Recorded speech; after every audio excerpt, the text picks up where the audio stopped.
a very learned and experienced person.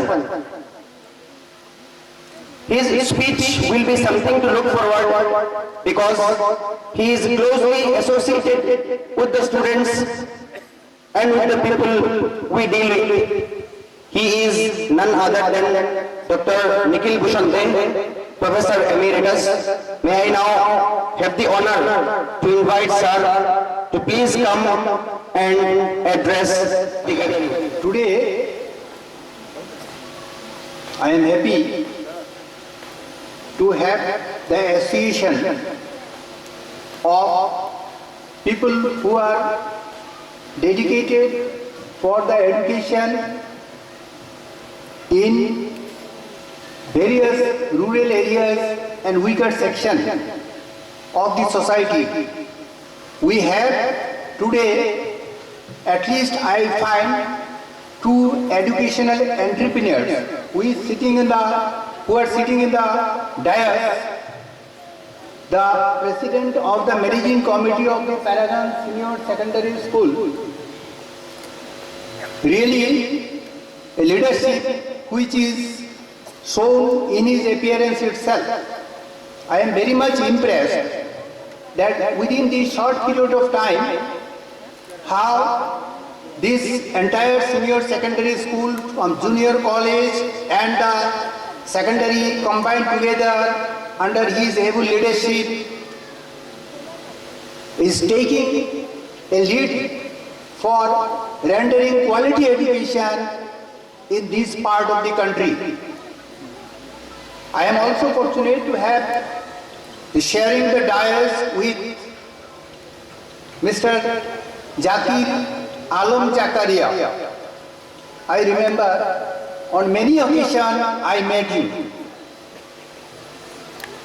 on different platforms. I still remember his name when he went to my place. Just looking at his face, I could remember. A very dynamic leader.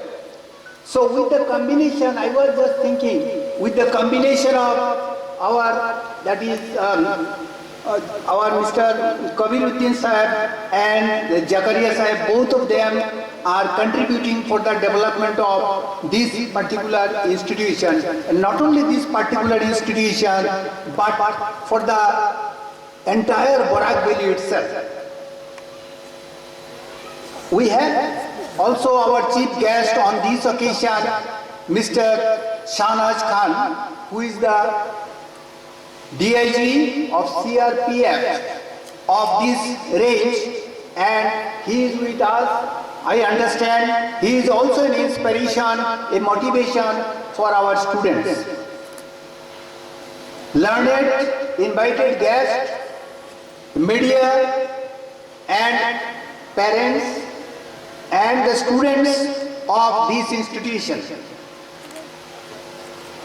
I feel proud myself to be here on this occasion, on the occasion of the annual function, 6th annual function of the socio-economic fest of this institution, which is a leading institution so far as imparting of education not only in the discipline of science, arts and commerce, all these three disciplines. And myself being a man of commerce, I also take this opportunity to advocate that there are enough opportunities for the commerce students also, along with the science and arts. So our students excel in different positions, and we must be knowing about the demand for the commerce education in some parts of our country itself, northern parts or western part or even southern part. So only I take this opportunity to encourage and motivate you, the students, that we should not think that if you are not having 80 or 90% result, or even if you are having, then you can choose for commerce or arts or science, no matter what discipline you choose according to your choice. But ultimately it is the quality who is sustained. Remember that it is the quality within arts or commerce or science all science students are not becoming doctor or engineers or technologists, or commerce students are not becoming very big industrialists, or art students or humanities are not becoming in other areas of life. It is important that we get quality education. So there are certain challenges. What I think, I shall not be dwelling on length, very detailed, but shall take 10 minutes of your time on this occasion to say a few words for our students who are in different level of education. So what are the important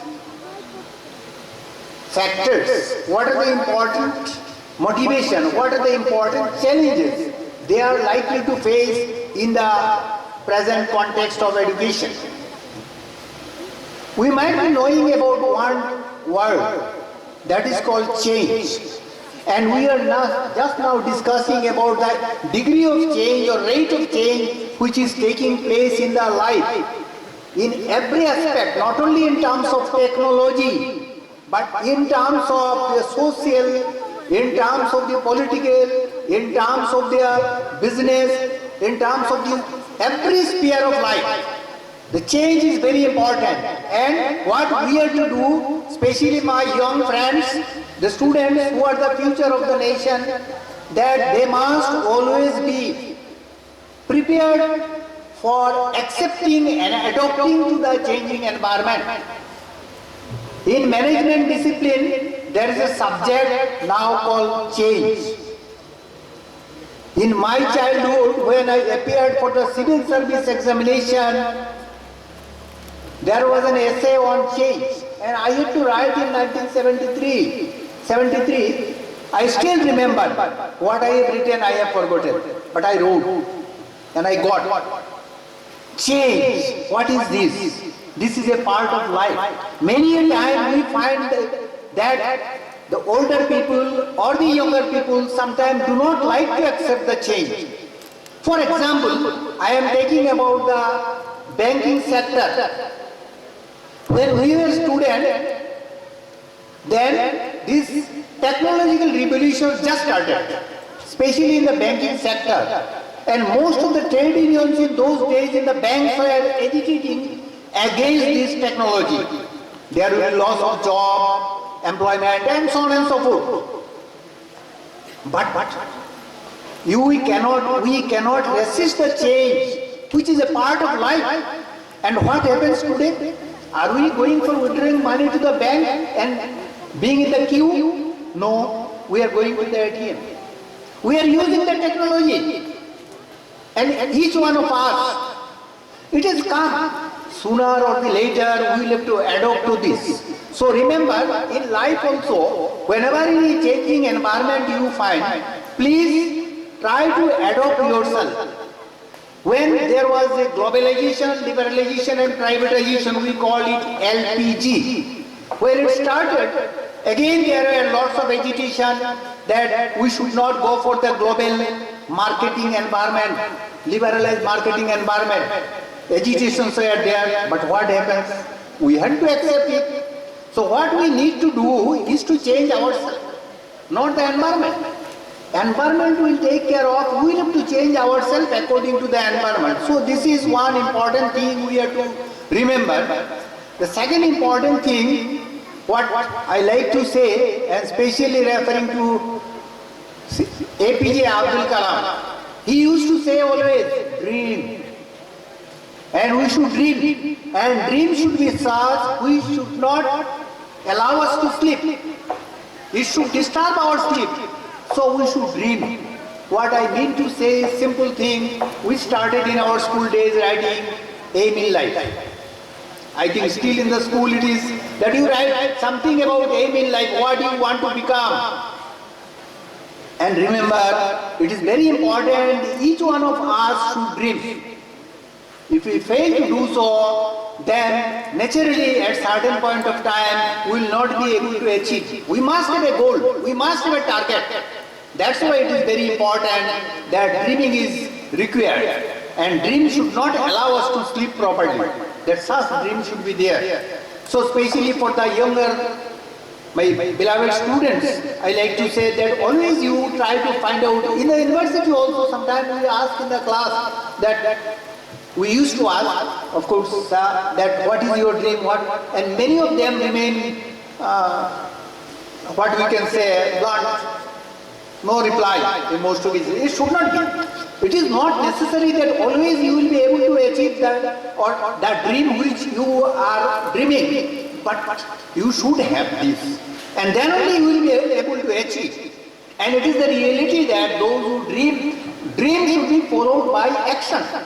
We should also act according to the environment, according to the requirement. So only dreaming is not enough. That we should act also. Say for example, we like to have a good result, then you will have to study. Then if you see everything that God will take care of, sorry. It is the hard work which will give you the result. There is no substitute of the hard work. So this is what I want to say. And concern for the society, as I was listening to, that many of the activities by this NGO, which is taking care of this Paragon Senior Secondary School, that concern for the society. We are part of the society. So we should have the responsibility for the society, because whatever we are doing, any service, whether government or private, any industry, any business, anything, we are getting the resources from the society. From the society, whatever we are getting, we should give to the society also. We are for the society.